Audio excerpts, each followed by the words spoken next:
ஓம்காரேஸ்வரர் ஜோதிர்லிங்கம் 12 ஜோதிர்லிங்கங்கள்ல 4வது ஜோதிர்லிங்கம். இந்த ஜோதிர்லிங்கம் ஓம் வடிவிலான தீவில் அமைந்துள்ளது. இங்கு 2 சிவலிங்கங்கள் உள்ளது. ஓம்காரேஸ்வரர் மற்றும் மல்லேஸ்வரர் நர்மதை நதி நடுவே அமைந்துள்ளதால இது நதியும் சிவனும் இணையும் ஸ்தலம்னு பேரு. ஆதி சங்கராச்சாரியாரின் ஆன்மீக பயணத்துல முக்கிய இடம் பெற்றது இந்த ஸ்தலம். மந்தத மன்னனின் தவத்தால புகழ் பெற்றது. விந்திய மலையின் அகந்தையை அகற்றி சிவனின் அருள் வெளிப்பட்ட இடம்.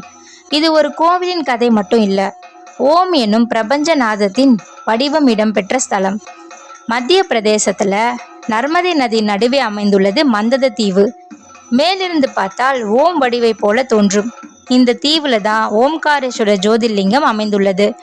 விந்திய மலை பல யுகங்களுக்கு முன்பு தனது பெருமையில திளைத்திருந்தது. அது தன்னையே உலகிலேயே பெரியது என எண்ணியது. அந்த நேரத்துல நாரத முனிவர் அங்கு வந்தாரு.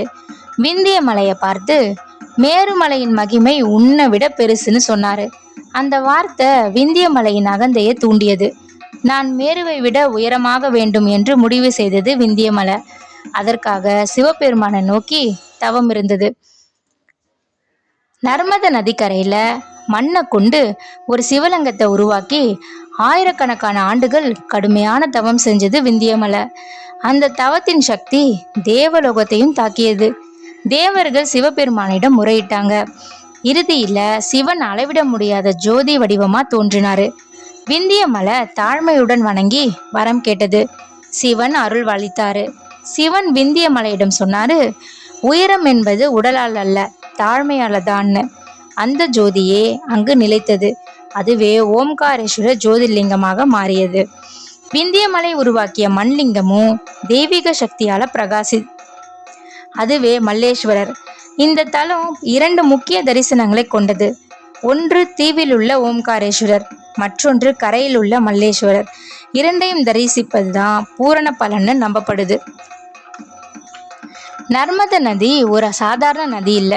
புராணங்கள் படி சிவபெருமானின் தவ வெப்பத்தினால சிந்திய வேர்வை துளிகளிலிருந்து தோன்றிய தெய்வீக நீரோட்டம்னு சொல்றாங்க. அதனால நர்மதை, சங்கரி, சிவகுமாரி, ரேவா என்றெல்லாம் அழைக்கப்படுறாங்க.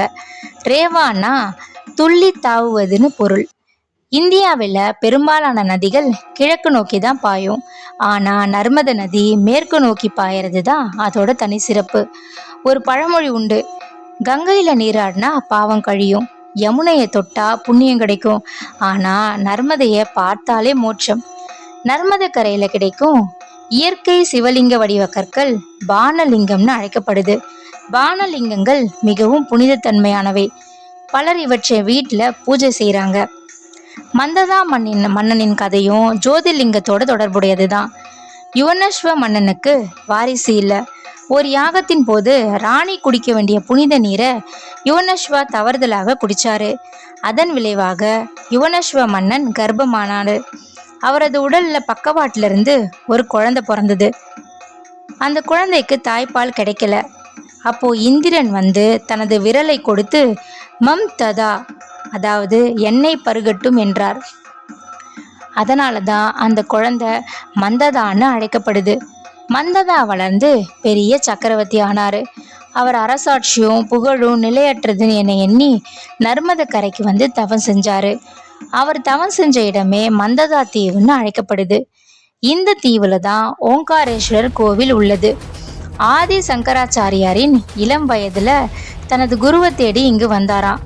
அவர் கோவிந்த பகத்வா பாடா அவர்களை சந்திச்சு ஞானம் பெற்றாராம். இதனால தான் ஓங்காரேஸ்வர தலம் பக்தி மற்றும் ஞானத்தின் மையமா இருந்தது. இங்கு நடைபெறும் நர்மதை பரிக்கிரமா மிகப்பெரிய யாத்திரை. பக்தர்கள் நதியை முழுவதும் சுற்றி நடந்து வராங்க. சிலருக்கு அது பல ஆண்டுகள் ஆகுது. அதனால ஆன்மீக உயரம் கிடைக்கும் இன்னும் நம்பப்படுது. மகா சிவராத்திரியும் மிக விமர்சையா கொண்டாடப்படுகிறது. விந்தியா கற்றது அகந்தையின் வீழ்ச்சி, மந்ததா கற்றது செல்வம் நிலையற்றது, நர்மதை கற்றது தடைகளை தாண்டி ஓடிக்கொண்டே இருப்பது. சிவன் உலகிற்கு கூறியது வலிமை பெரியதில்ல, தாழ்மைதான் பெரியதுன்னு. அடுத்தடுத்த பகுதிகளில் மீதமுள்ள ஜோதிலிங்கங்கள் பத்தி பார்க்கலாம். காத்துருங்க.